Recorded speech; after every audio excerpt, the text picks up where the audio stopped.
Nitekana umunezero nsubire ngusuhuze nkuha ikaze nshuti mukunzi wacu wowe ubandanya kubana natwe ngaha kuri ino mboneshakure igushikiriza amakuru, inkuru kumwe n'ibiganiro bigezweho biriko biravugwa irya nino mu gihugu c'u Burundi ndetse no hakurya y'imbibe z'igihugu c'u Burundi mu yandi makungu. Ndaguhaye ikaze, ndaguhaye mwiriwe neza cange mwaramutse bivanye n'aho udukurikira uherereye kuri uyu munsi wa mbere igenekerezo rya 27 z'ukwezi kw'icumi na rimwe umwaka n'ibihumbi 2023. Utegerezwa gusa gufyonda sabone cange subscribe nawe utarafyondako hama ubandanye urashikirwa n'amakuru, ibiganiro kumwe n'inkuru tubandanya gushikiriza binyuriye ngaha kuri ino mboneshakure imwe rudende ibigutohoreza hama ikabigushikiriza vyose uko vyakabaye kamwe ku kandi mu buryo butosoye kandi butomoye atana kamwe kavuyemwo. Iyi ni inkuru nziza, ni inkuru iteye umunezero mu Burundi. Ni intahe y'uwuherutse gukora ikibazo ku bitaro vy'abasirikare. Ni akarorero keza cane k'ingene akazi gakwiye gutangwa mu Burundi. Mu minsi yahera harakozwe ibibazo vy'akazi ku bitaro Hôpital Militaire de Kamenge. Ikibazo carakozwe bukeye amazina y'abagitoye haca aramanikwa. Mu mwanya wa mbere hari abidoze bibaza ko habayemwo ubusuma kubera batatahura ingene mu munsi umwe igikorwa cari caheze kandi abakoze ikibazo bari benshi cane. Mu nyuma abidoze nibo nyene batwandikiye bashinga intahe ko ata busuma bwabayeho. Uwanditse iyi ntahe yavuze ko yipfuza ko ivyabaye kuri Hôpital Militaire de Kamenge vyobera akarorero abakoresha ibibazo bose. Yipfuza kandi ko vyoha icizere urwaruka ko bwa bundi bishoboka kuronka akazi kubera utoye ikibazo ata kindi kigiyemwo. Arangiza ashimira cane General de Brigade Marc Nimburanira arongoye ivyo bitaro ku butwari yerekanye. Intahe yiwe atangura agira ati amahoro. Jewe ndi mu Burundi kandi ndi mu bakoze ikibazo c'akazi muri Hôpital Militaire de Kamenge. Icifuzo nashaka kubaha nuko wotegura ugatera intege umuyobozi mukuru wa Hôpital Militaire de Kamenge Dr General de Brigade Marc Nimburanira ku kungene yatunganije ico gikorwa co kurondera abakozi bashasha b'ibitaro. Ndipfuza ko vyoha icigwa abahora batanga ubuzi mu manyanga bigafasha abandi bose batanga ubuzi mu Burundi. Muti vyagenze gute rero? Guhamagara abashaka akazi Appel d'offres yarasohoye itangazo rihamagara abipfuza akazi mu bisata bitandukanye vy'ibitaro. Yongera aratanga umwanya wo kurondera impapuro zikenewe mu gusaba akazi. Gutanga izo mpapuro zose vyari bitegekanijwe hagati y'igenekerezo ry'icenda ndetse n'icumi na kabiri Gitugutu 2023 bigahera igenekerezo ry'icumi na kabiri z'ukwezi kw'icumi 2023. Itangazo naryo ryasohotse iminsi itatu imbere y'uko ico kiringo gitangura. Guhitamwo abakwije ibisabwa présélection de dossier, aho abandi baca basobanura bagasigaza amadosiye makeya kuri Hôpital Militaire bo bahisemwo gushiramwo benshi bashoboka kugira ihiganwa ribe nyaryo koko. Amatwi adusumira abakoze ikibazo barenga 200,000.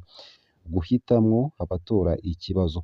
Hano rero umuyobozi mukuru wa Hôpital Militaire de Kamenge niho yatanguye kwerekanira ubutwari. Niwe nyene yihitiyemwo abatora ikibazo. Kubera ibisata vyakira abakozi vyari bitandukanye, mu gisata cose yatoye abantu babiri badasangiye ubwoko, ni ukuvuga Umuhutu n'Umututsi. Umwe wese yategerezwa gutora ibibazo 30. Ni ukuvuga ko mu gisata cose hatorwa ibibazo 60. Ku munsi w'ikibazo Marc Nimburanira wenyene yaca aza agatora ibibazo 30 muri bimwe 60. Ivyo 30 nivyo vyaca bikorwa.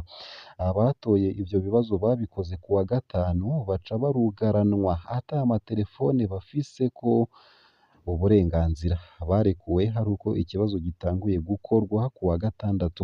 Uko ikibazo cakozwe: ku wa gatandatu mu gatondo isaha 2 abakora ikibazo n'abakoresha bari bashitse aho bakorera, barabaha ibibanza bicaramwo. Abakora ikibazo baratswe telefone n'ikindi cose bari bafise, umuntu yasigarana ikaramu gusa. Ikibazo catanguye isaha 8:30 gihera isaha 9:10. Ikibazo wamengo kiroroshe cane kuko wasanga ari vrai ou faux canke compléter une phrase. Urumva ni inyishu zitagira impari, ariko vyari bigoye mu gihe umuntu atavyitondeye neza. Gukosora ikibazo no kwerekana abagitoye. Ikosorwa ry'ikibazo no kumanika abagitoye vyakozwe uwo munsi nyene. Marc Nimburanira yatanze itegeko ryo gukosora ikibazo uwo munsi nyene no kurara bamanitse kugira bamwe baca bazana amazina n'ibiturire mu nyuma ntibize bishoboke gukora ku mugaragaro. Umuntu wese yariboneye amanota yaronse ku rupapuro yakoreyeko. Mu mwanya wa mbere twari twibajije ko batabikosoye ngo babimare kubera umwanya muto vyakozwemwo. Twaragiye baratwereka impapuro n'amanota yacu, twasanze vyarakosowe neza, aho uwushaka amanota wese bamwereka. Urupapuro rwose twasanze rwakosorwa n'abantu babiri b'ubwoko butandukanye. Ikindi gikomeye baraduhaye inyishu grille de correction kugira umuntu wese abone ko batamurenganije. Abatoye ikibazo. Icatangaje kurusha vyose ni ukubona abayobewe ikibazo tutokwibajije. Hari abakozi barenga 10 basanzwe bakora kuri Hopital Militaire de Kamenge baje gukora ikibazo kugira baduze nivo yabo. Muri abo hamenye umwe gusa. Iyo haba ikimenyane ntanyeka ko aribo bari kumenya. Hari umuvyeyi ari mu batoye ikibazo, umwana wiwe aca aza gukora mu gisata se yatoyemwo ikibazo. Uwo mwana yarayobewe. Inshuti z'abatoye ibibazo, uwutaronse amanota ntiyabaye mu bamenye. Hariho igisata kimwe comptabilité kugeza ubu bataravuga abamenye ikibazo kubera baronse amanota make cane. Uwa mbere ngo yaronse 6 kuri 30 gusa. Nukuri murakwiye gushira ahabona ibi bintu maze mugatera intege umuyobozi mukuru General de Brigade Marc Nimburanira, maze bikabera isomo abandi bakoresha ibibazo vy'akazi kandi bigatanga icizere ku rwaruka rusigaye rutinya kuja gukora ibibazo vy'akazi kubera bihebuye ko vyose ari amanyanga. Bagenzi, hari inkuru zitanga icizere ko mu Burundi hakiriho intwari. Abumva iyi nkuru musigire akajambo General de Brigade Marc Nimburanira. Ngaha nyene hakaba ariho nsoreje ino nkuru yari yanditse ku rukuta rwa Pacifique Ninahazwe kuri Facebook. Nayo mu bindi kandi, hambavu yuko waduhaye inyigisho umugambi Padane waranaturondereye isoko. Kuva mu mwaka w'ibihumbi 2021 urwaruka rugera ku 2900 rwarakurikiranywe n'ishirahamwe SNV Burundi ushigikiwe na Ambassade des Pays-Bas au Burundi mu bijanye no kwitunganiriza imigambi. Ibiciye mu mugambi Padane, uru rwaruka rwararonse inyigisho zo kumenya kwibeshaho, ubuhinga bwo kurima no korora, ukurondererwa isoko n'ibindi. Niyonzima Jean Marie Vianney, umwe muri bo ni umworozi w'inkoko mu ntara ya Muyinga. Ku myaka 32 hafise izigera ku 166 zikaba zimuronsa amagi y'ababa 152 ku munsi. Ono yemeza ko kuva ashitse mu mugambi Padane ariho yatanguye gukora ubworozi bwiwe nk'umwuga. Ivyo ngo vyavuye ahanini ku kungene yashigikiwe mu bijanye n'inyigisho zo guharurira no gutunganya neza imigambi, kurondererwa isoko ryo kurangura inkoko za kijambere n'ibindi. Hagati yaho ngo mu mugambi Padane yahamenyeye ubuhinga bwinshi bwo gukurikirana ubworozi bwiwe, ndetse ukaba waranamufashije kuronka aho ashorera amagi yiwe.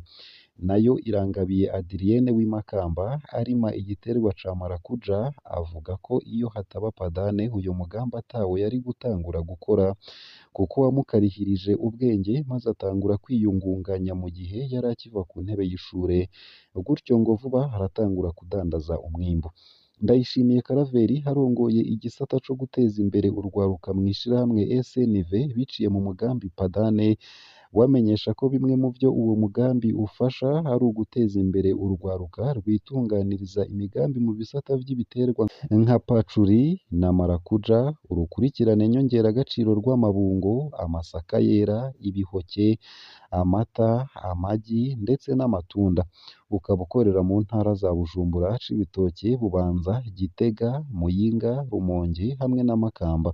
Kuri uyu wa 24 z'ukwezi kw'icumi na rimwe 2023 urwaruka rugera ku 281 ruva muri izo ntara rwashoboye gutsinda mu ihiganwa ry'imigambi y'akabirya rwatunganijwe mu rukurikirane rw'ibikorwa biri mu mugambi Padane rwariko rurakurikirana inyigisho z'ibigo Agence de Développement du Burundi ADB ancienne API hamwe na Office Burunde de RCT zijanye n'ingene rwokora ibikorwa vyarwo mu mategeko maze ngo imigambi yarwo izoheze ishigikirwe mu ntumbero yo kuyiteza imbere.